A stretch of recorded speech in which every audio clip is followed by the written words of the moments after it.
Sejam todos bem-vindos em mais um vídeo aqui no nosso canal. E hoje nós iremos falar sobre a cura de um paralítico do tanque de Betesda. Está inserido lá em João capítulo 5, a partir do versículo 1 até o de número 15. Toda a Bíblia ela tem alguns textos vamos botar aqui, alguns segredos, né? Que são revelados no próprio texto, né? E esse texto que nós iremos examinar hoje, ele também tem um versículo que descreve total situação porque esse homem estava paralítico há tanto tempo. Bom, vamos ver alguns detalhes também nessa terceira visita de Jesus à Judéia. Bom, que Deus em Cristo continue te abençoando. Não se esqueça de se inscrever no nosso canal, ative o sininho, né, para receber todas as nossas notificações e também curta, né, e faça um comentário para eu saber se você está gostando, se você alguma parte que você está curioso, né, e vai ser muito bom para nós sabermos se nós estamos no caminho certo. Tá bom? Vamos lá então para a cura de um paralítico do tanque de Betesda, muito conhecido, texto conhecido demais, todo mundo conhece, né? O homem estava há muito tempo naquele tanque, e tem também até algumas pessoas que dizem, né, que próximo dali tinha um templo pagão, que de vez em quando dava como se fossem uns terremotos ali, a água mexia e a pessoa ficava curada.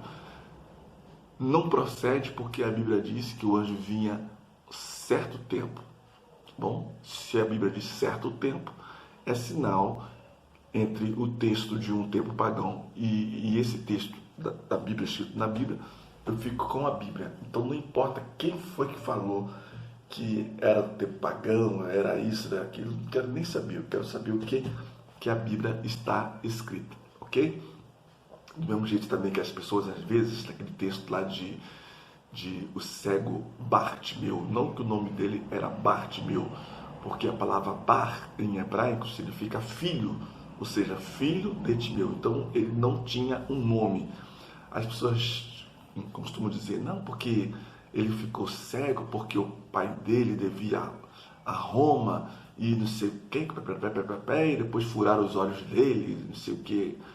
Aí eu até perguntei a uma pessoa, né, onde é que foi que ele leu isso aí? Não, foi Flávio José. Eu falei assim, olha, eu tenho todos os livros de Flávio José, inclusive uns que eu trouxe de Israel, e nunca li isso.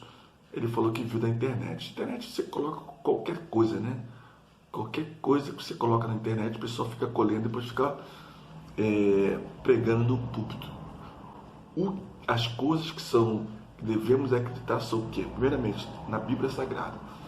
Depois, no dicionário bíblico, no comentário bíblico, numa enciclopédia bíblica, que são fontes confiáveis, né? Então, você não vai, tudo que você vai ler na internet, você vai confiar. Tá bom? Então, nem tudo que tu vê na internet de estudos, de comentários, tu deve confiar. Você deve conferir, primeiramente, com a Bíblia Sagrada, e depois você, se tem no comentário bíblico, se tem no dicionário, na enciclopédia, então se tem nos livros extrabíblicos, que são o livro de Flávio José, Eusébio de Cesareia, Irineu, Agostinho, né? Então são tudo livros que nós podemos confiar, podemos chegar assim e falar com propriedade, tá bom? Vamos então aqui para o texto então, de a cura de um paralítico do tanque de Betesda. João capítulo de número 5, a cura do paralítico de Betesda. Depois disso, havia uma festa entre os judeus e Jesus subiu até Jerusalém. Bom, na sua terceira viagem, a expressão depois dessas coisas, né, nos dá a entender que houve uma festa. Depois de Jesus ter feito o seu primeiro milagre, a primeira vez que ele esteve lá na Judéia, né, lá em Caná da Galileia, ele fez o seu primeiro milagre. A segunda vez que ele foi, ele estava de volta à sua casa, nós estudamos no texto anterior, lá em Marcos capítulo número 2, que ele fez o primeiro milagre, depois voltou para sua casa, teve o milagre lá do paralítico conduzido por 4. Então agora Jesus, depois dessas coisas, Jesus agora, o texto diz que Jesus subiu até Jerusalém. Vimos anteriormente que de Jericó para Jerusalém tem 26 quilômetros. Mesmo Jerusalém ficando ao norte, é uma subida. Tudo é subindo até Jerusalém. Tá bom? E Jesus aqui subiu até Jerusalém com o propósito de participar de uma festa. Mas existia na época 3 festas que todo judeu tinha que fazer uma peregrinação até Jerusalém. Nós vemos lá, depois de ter deixado a Judéia, indo para a Galiléia, pelas razões declaradas lá em João capítulo 4:13, que foi aquele encontro da mulher samaritana, Jesus não teria retornado tão rapidamente àquela região, a menos que fosse o propósito de participar de uma festa. Ele subiu para participar de uma festa. Mas quais eram as festas que todo judeu tinha que participar? Todo peregrino, né, tinha que participar da festa. Bom, a primeira era a festa da Páscoa. A segunda, a festa do tabernáculo. E terceira, a festa dos Pentecostes. Concluímos ser com 100% de certeza de ser a Páscoa, porque era a única festa que os israelitas deveriam comparecer. Então, a única festa obrigatória que todo mundo deveria comparecer até Jerusalém era a festa da Páscoa, tá bom? Então, provavelmente foi a festa da Páscoa. O texto nos informa que foi Jesus quem compareceu à festa, e Jesus subiu. Não nos diz que Jesus estava com os seus discípulos. É possível que aqui, como em outras ocasiões, todo o grupo tenha subido para a festa, embora apenas seja mencionado o nome do líder, o nome de Jesus. Aí diz aqui, em João capítulo 2:13, nos relata que cada judeu do sexo masculino, de 12 anos para cima, tinha que participar da Páscoa em Jerusalém, uma festa que comemorava a libertação do povo de Israel da escravidão do Egito. Bom, aí nós observamos que Jesus, com 12 anos, quando ele foi fazer o Bar Mitzvah lá, que lembra aquele texto que a mãe dele, os pais, né, esqueceram Jesus lá em Jerusalém, e quando voltaram ele estava no meio dos doutores. Enfim, quando ele foi fazer o Bar Mitzvah, que é a passagem de 12 para 13 anos, de criança para adolescência, ele foi na carroça da mãe, porque até 12 anos a responsabilidade de educação da mãe, da criança, é da mãe. Então Jesus foi para Jerusalém na carroça da mãe, que ele era criança, e quando ele voltasse depois do Bar Mitzvah, que era a recitar o texto da Torá, ele deveria vir na carroça do pai, que no caso era José, tá bom? E Maria pensou que Jesus estava com José, né? E chegaram até Nazaré, Jesus não estava com o pai. Aí voltaram. Interessante notar o seguinte: demorou 3 dias para que eles retornassem até Jerusalém. Não sabemos aí aonde Jesus ficou, como ele comeu. O texto só nos diz que quando ele chegou, né, ele estava no meio dos doutores, não estava somente falando do texto da Torá, mas sim dos livros poéticos, livros históricos, né? E ficaram admirados então com a sabedoria do Mestre Jesus. Bom, seguindo aqui o versículo de número 2. Em Jerusalém, junto à Porta das Ovelhas, há um tanque chamado em hebraico Betesda, o qual tem 5 pórticos, ou em outra versão, o qual tem 5 alpendres. Bom, então ali, próximo à Porta das Ovelhas, me lembro muito bem que eu ouvia muito pregações, né? Eu ouvia muito pregações e pessoas falando que a Porta das Ovelhas era tão pequena que mal passava apenas uma ovelhinha, né? E quando eu vi aquela porta muito alta, de 9 metros de altura por 7,5 de largura, eu fiquei abismado. Então a ovelha deveria ser muito grande. É por isso que eu falo com vocês, nem tudo que se fala em pregação e texto da internet você deve confiar, tá bom? Nem tudo deve confiar, deve examinar. Quando eu vi aquela porta imensa ali, né, eu falei assim, a ovelha deve ser muito grande. Vamos lá então. Em Jerusalém, junto à porta das ovelhas, há um tanque chamado em hebraico Betesda, o qual tem 5 alpendre, ou 5 pórticos.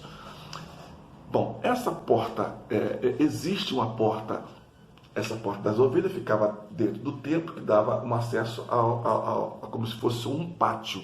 E próximo dali tem outra porta, chamada Porta de Santo Estevão. Recebeu esse nome porque, na época que pegaram Estevão, arrastaram Estevão para fora da cidade e fora ele foi apedrejado até a morte. Então ninguém poderia ser morto dentro dentro do templo ou dentro da cidade. Então arrastaram Estevão para fora e mataram Estevão fora. Então próximo ali tem uma porta, né, que deram o nome a essa porta, a Porta de Santo Estevão, que próximo dali também tem uma igreja de Estevão, que a igreja católica botou igreja de Santo Estevão, tá bom? Próximo ali tem uma igreja também, uma igreja de Santana, né? Próximo tem a porta, próxima à porta tem ali uma igreja, que acharam também ali, acharam um quadro de um ser, tipo um anjo, né? Tipo, mexendo na água para dando veracidade. Então foi achado esse quadro em 1888. Acharam ali esse quadro. Tá bom? Se esse quadro diz que vinha um anjo, né? Que vinha um anjo aqui, ao qual tem 5 alpendres. 5 alpendres, 5 pilastras, 5 pavilhões. Tá ok? Bom, versículo número 3. Nesse jazia grande multidão de enfermos, cegos, coxos e paralíticos, esperando o movimento das águas. Nesses 5 pórticos ou salas jazia uma multidão de pessoas, inválidos de várias descrições, particularmente cego, coxo, paralítico, isto é, ressequidos ou paralisados, literalmente seco, portanto, encolhido pela doença. Você pode conferir depois, né? Nós não temos tempo de conferir aqui. Você pode conferir então Marcos capítulo 3, versículo 3 e Lucas capítulo 6, versículo número 6. 5. Porquanto um anjo descia certo tempo ao tanque e agitava a água. Então, aquilo que eu falei com você, se a Bíblia aqui diz certo tempo, em outra versão, nas Bíblias mais antigas, diz que o anjo vinha uma vez por ano. Então o anjo vinha uma vez por ano e mexia a água. O primeiro que entrava ali, né, era curado de qualquer doença. Me lembro muito bem do filme seriado chamado Os Enviados. Nos diz que esse cego, esse coxo, esse paralítico que estava ali, ele era parente de Simão o Zelote, mas Simão o Zelote. Aí diz que o anjo vinha e descia de qualquer enfermidade que estava ali. Porquanto ele descia certo anjo. 5. E estava ali um homem que havia 38 anos que se achava enfermo. Bom, estava ali um certo homem dentro das pessoas que estavam ali, cego, coxo, pessoas de várias enfermidades. Só que tinha 38 anos. Agora uma pergunta. Jesus, quando foi com 12 anos, se todo judeu tinha que ir até Jerusalém, né, todo ano até a festa da Páscoa, então Jesus provavelmente viu esse homem ali todos os anos. Jesus deparava com aquele homem ali. E por que então que Jesus não fez nada? Por que Jesus não fez nada? Porque o ministério do Senhor só começou com 30 anos de idade. Ele não podia, se ele fizesse esse milagre, não teria credibilidade, tá bom? Estava ali um certo homem. Tratava-se de um homem que vinha sendo afligido por sua doença há 38 anos. Isso não significa certamente que ele estivera nesse local por todo esse tempo. Então não podemos dizer que ele estava ali há 38 anos, mas sim que a enfermidade dele já estava há 38 anos. Aí o texto, seguindo o texto, Jesus vendo esse deitado e sabendo que estava nesse estado, olha só, sabendo que estava nesse estado havia muito tempo, lhe disse, quer ficar sã? Vamos ver aqui. Eu ficava me perguntando por que Jesus, sabendo da minha situação, sabendo da sua situação, por que ele às vezes pergunta, o que queres que eu te faça? Chega para o coxo, ei, o que queres que eu te faça? Chega para o paralítico, o que queres que eu te faça? Chega para o leproso, o que queres que eu te faça? Eu fiquei assim, poxa, se Jesus já sabe, por que então ele me pergunta, ele fica perguntando certas coisas? Aí eu descobri não é uma coisa lógica, né? É por causa do livre-arbítrio. Ele só dá aquilo que você pede. Então, muito cuidado com aquilo que você vai pedir ao Senhor. E quando Jesus viu esse homem deitado ali, quando soube que estava nessa situação há muito tempo, Jesus viu que esse homem, sem dúvida, ele olhou com os olhos de compaixão. Nos diz lá em Marcos capítulo 8, versículo 2 e 3. E também em Marcos capítulo 10 e 21. Sondando a própria alma, o Senhor sabia que o inválido estava nessa condição há muito tempo. Onde Jesus teve esse conhecimento que o texto diz aqui? Onde Jesus teve? Alguém falou para ele que esse homem estava há muito tempo, porque o texto diz assim, e Jesus vendo esse deitado e sabendo que estava nesse estado havia muito tempo, disse. Então, como Jesus soube que esse homem estava ali paralítico? Como foi que ele soube? Bom, nós temos aqui 3 possibilidades, né? Primeiro, alguém pode ter lhe dado essa informação de uma maneira perfeitamente natural e humana. O pai pode ter revelado Jesus, que aquele homem estava naquela situação, porque ele era 100% Deus e 100% humano.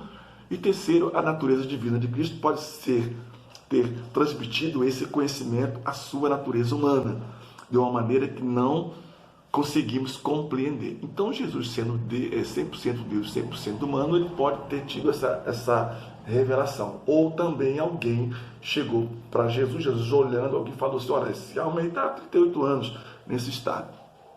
Tá bom? Seguindo então aqui, o de número 7. O enfermo